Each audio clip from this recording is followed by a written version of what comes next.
बड़ी हवेली के आखिरी कमरे में एक खामोश रहस्य छिपा था। इस कमरे को सालों से बंद रखा गया था और लोग कहते थे कि वहाँ एक भूतनी रहती है जिसका नाम था कामला। कामला एक साधारण महिला थी जो इसी हवेली में काम करती थी। एक दिन जब वह सीढ़ियों से उतर रही थी, उसने अचानक से संतुलन खो दिया और नीचे गिरकर मर गई। तब से उसकी आत्मा इस कमरे में भटकती रहती है।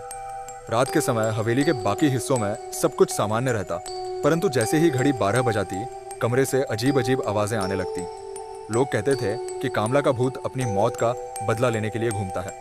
एक दिन एक जिज्ञासु युवक रवि ने इस रहस्य को सुलझाने का फैसला किया। वह अपनी बहादुरी दिखाने के लिए उस कमरे में घुस गया। दरवाजे खोलते ही उसे एक ठंडी हवा का झोंका महसूस हुआ। कमरे के अंदर अंधेरा और सन्नाटा था, परंतु एक कोने में उसे एक धुंधली छाया दिखाई दी। रवि ने धीरे धीरे उस छाया की ओर बढ़ना शुरू किया। जैसे ही वह नजदीक पहुंचा, उसे कामला का चेहरा स्पष्ट दिखाई दिया। उसके चेहरे पर दर्द और क्रोध का मिश्रण था। अचानक कमरे की खिड़कियां खुद ब खुद बंद हो गई और दरवाजा भी जोर से बंद हो गया।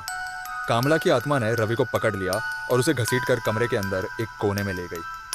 रवि ने जोर से चिल्लाना शुरू किया, लेकिन उसकी आवाज हवेली की मोटी दीवारों के पार नहीं जा सकी।